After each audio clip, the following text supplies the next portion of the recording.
హుస్నాబాద్ మండలం పుట్లపల్లి శ్రీ మల్లికార్జున స్వామి శివ కళ్యాణంతో ప్రారంభమైన ఉత్సవాలు గురువారం బోనాలు ఎడ్లబండ్ల ప్రదర్శనలు నిర్వహిస్తారు.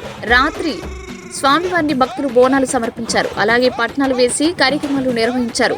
పొట్లపల్లి మల్లికార్జున స్వామి ఆలయానికి 202 ఏళ్ల చరిత్ర ఉండడంతో చుట్టుపక్కల గ్రామాల నుండి భక్తులు అధిక సంఖ్యలో పాల్గొని తరలివచ్చి మొక్కులు సమర్పించారు. పిల్ల జెల్లా బాగుండాలి, పాడి పంటలు సమృద్ధిగా అభివృద్ధి చెందాలని కోరుతూ బండ్లు ట్రాక్టర్లతో ఆలయం చుట్టూ రైతులు ప్రదక్షిణలు చేశారు.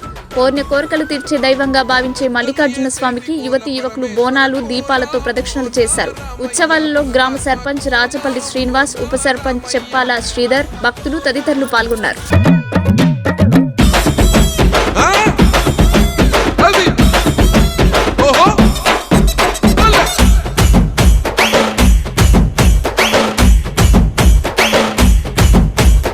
ఎండాలేసిన కోల అది ఎండి కోల ఓ నారామయ్య, అది ఎండి కోల ఓ నారామయ్య,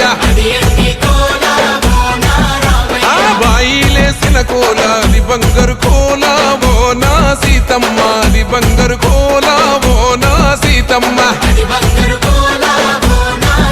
అరే కట్టరా కాలు గజే కొట్టరా డప్పు దరువు వెయ్యరో కాలు అడుగు సిర్రతో సిటికరా శంభో శంకరమూర్తి జగమూర్తి లెగుమా ఓహో శంకర రావయ్య జంగమా. ఈ రోజున మన పుట్లపల్లి గ్రామంలో శ్రీ రాముల బ్రహ్మరాంబిక మల్లికార్జున స్వామి దేవస్థానం సంక్రాంతి సంబరాలు అంగరంగ వైభవంగా జరుగుతున్నాయి. ఆ దేవిని దయ వల్ల ఎలాంటి ఆటంకం లేకుండా ఉత్సవాలు చాలా సంతోషంగా జరుగుతున్నాయి. ముందు కూడా ఇలాగనే జరగాలని కోరుచున్నాము. జరుగుతున్నది భక్తులు అధిక సంఖ్యలో వచ్చి దేవుని కృపకు హాజరు కావాలని కోరుతున్నాను. అగ్నిగుండాల కార్యక్రమం 4 గంటలకు స్టార్ట్ అవుతుంది.